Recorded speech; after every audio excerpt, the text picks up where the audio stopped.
Welcome to Hill Country Hustlers Podcast. I'm your host, Zachary Green, and today I'm here with Brittany and Fabian Perez, some special guests who are owners of Truffles Vines in Ingram, Texas.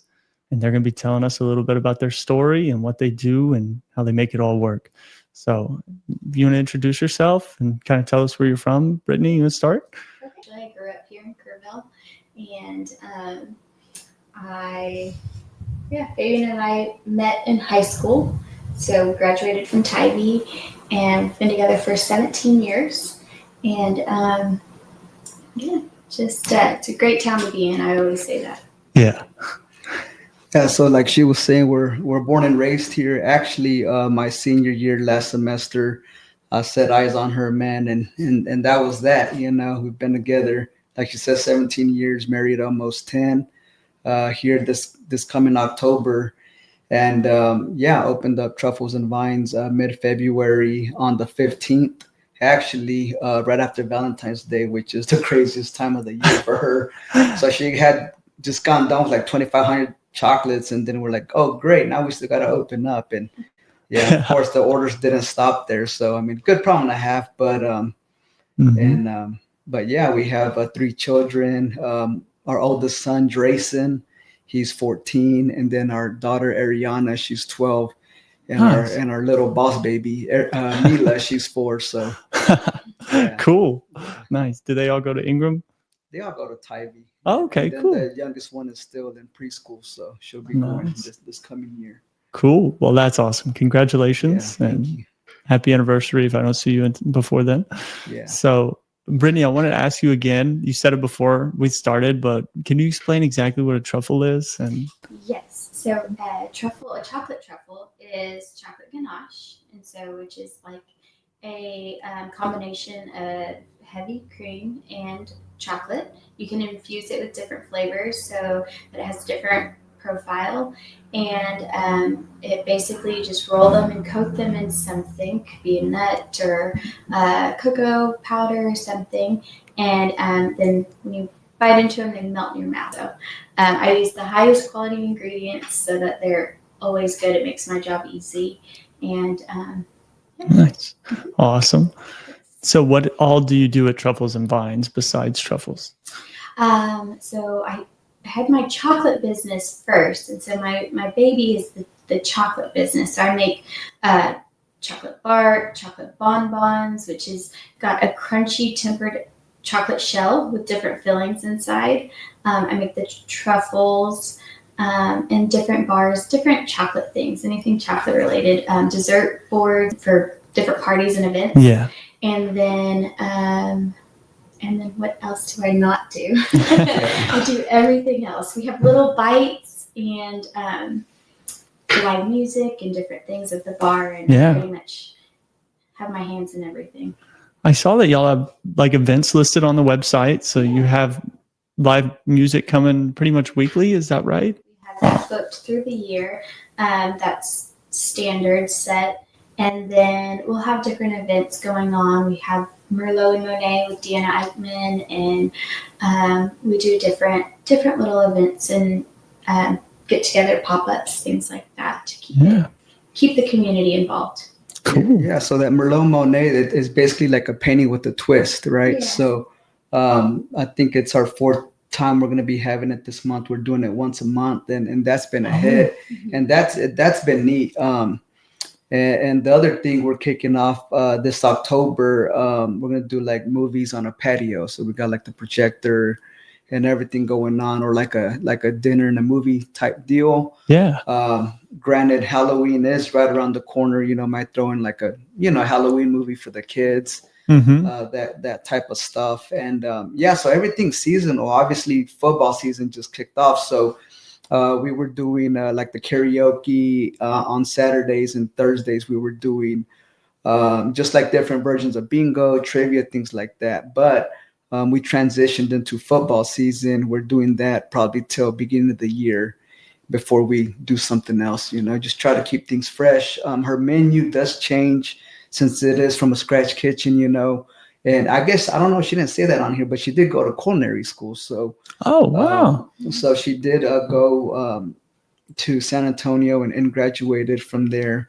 with her associates. And really, that's how she got introduced on the chocolate side. She took it as an elective, really kind of just always did things for her close friends, nothing outside of that. But it started with the $20 gift box idea, the whole chocolate business. And, what better way to say thank you than with Love Chocolate, which was the brand before she converted over to Truffles and Vines. So nice. It's been a great experience. Granted, we did take some sort of a hit. Obviously, anybody around any flood area got hit in some degree. Yeah. But the community's been, great. They've been supportive, and they've really just rallied against, with one another. And that's awesome to hear. So, did your building get affected a little bit by the flood? Not really. No. Okay, great. A little bit of water, but nothing. Yeah, nothing like anything around us. Oh, really glad to hear that. That's really good.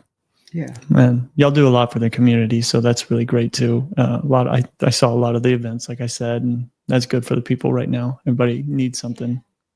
Yeah. So I wanted to change gears a little bit. What kind of challenges have you dealt with starting this up? Well, I guess we really would listen to what the community was saying. So, just being consistent. So that's something we've been trying to do. If we're going to be open just Thursday, Friday, and Saturdays, make sure that's the days we are open.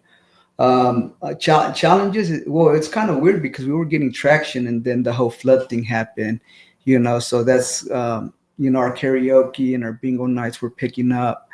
And then really we just kind of took a step back and just remained open, just for the community. And we know a lot of people were grieving and still going through trauma of that nature. But it's like any business right now. It's finding staff, because without a reliable staff, you can't do too much. You kind of got to keep it simple, So I would say that'd be the biggest, I guess, adversity we might have. Yeah, something that I've always, I guess, had in me whenever I had a job is I like to know all the parts. And so that's helped in opening up this business because I can do every piece, but I just cannot do it all by myself. And so trying to delegate things, but also just managing the time is really difficult. It's easier said than done. Yes. And so, just trying to find that balance. And like he said, we have 3 kids and his business, and then adding mine in and making sure that everybody is getting everything that they need is tough. And there are so many priorities, and I don't know. Yeah, I guess just figuring out how to juggle it all. Yeah, it's a great position to be in because I can manage that. I do have control over that. But it's tough. Yeah. And you do your landscaping business, right? Yes, correct. What's that called?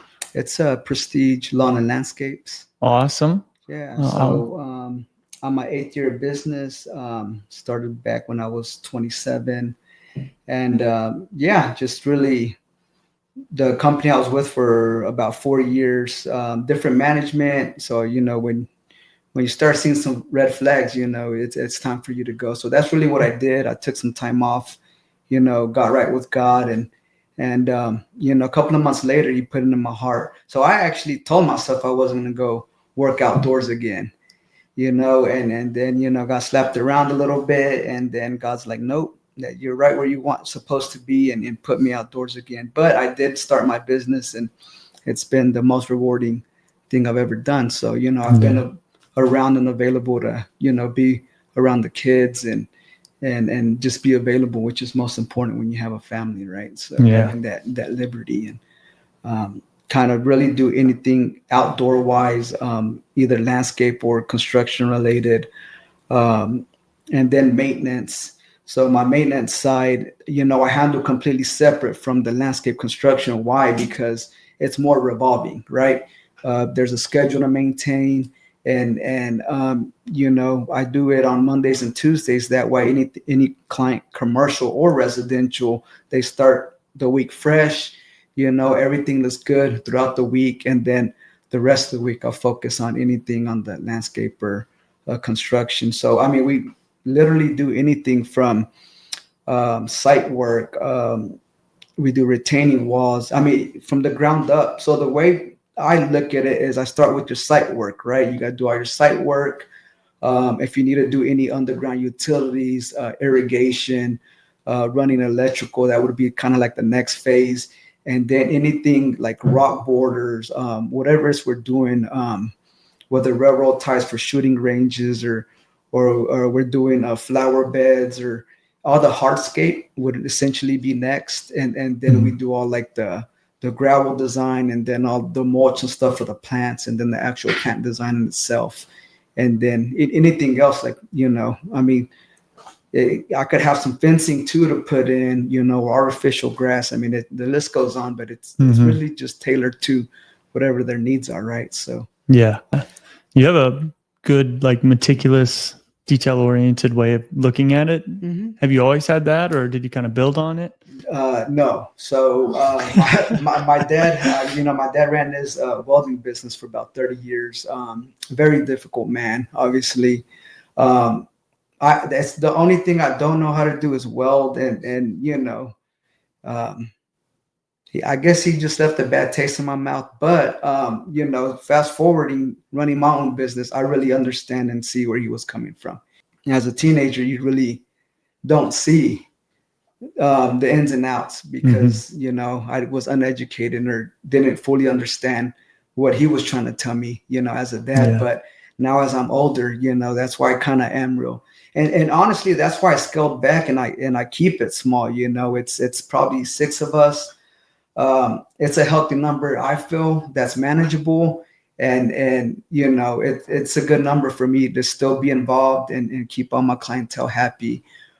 Because I don't do really any marketing, any advertising. A lot of it's word of mouth. So as long as you continue to do good work, the word will get around, and you'll stay busy. So I manage to stay busy usually all year round, and primarily is because I offer such a large scope of work. Granted, we're getting into fall, so then you have all like the tree work stuff, or what I consider hardscapes, anything we're getting ready for moving into spring. So there's a shift going on, and then any drainage control, because usually in this time we'll start getting a little bit more rain, granted, even though we've had a lot already. But that's awesome, guys. Kind of a little rundown. Yeah.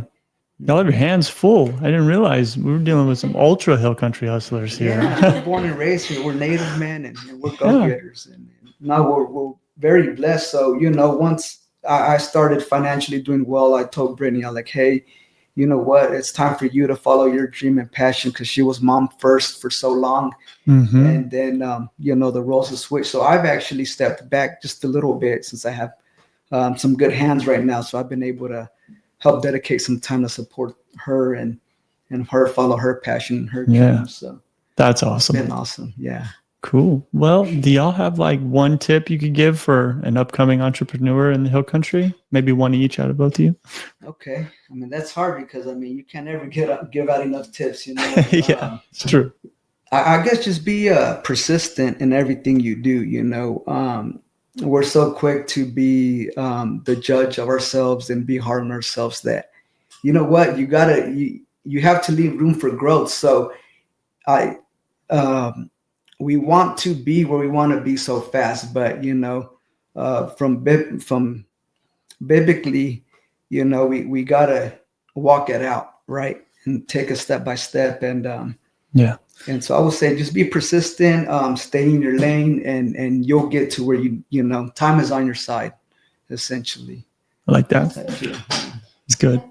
I guess a tip that I need to implement myself is just take care of yourself first. You can't, I know that's cliche, but you cannot pour from an empty cup. And so it is so important to just take care of yourself, and whatever it is, you have to be very intentional about doing that every day. And even if it's just a little bit of time, but it is really, really important to give yourself some time for whatever it is, because when we're drained, then it affects everybody around us.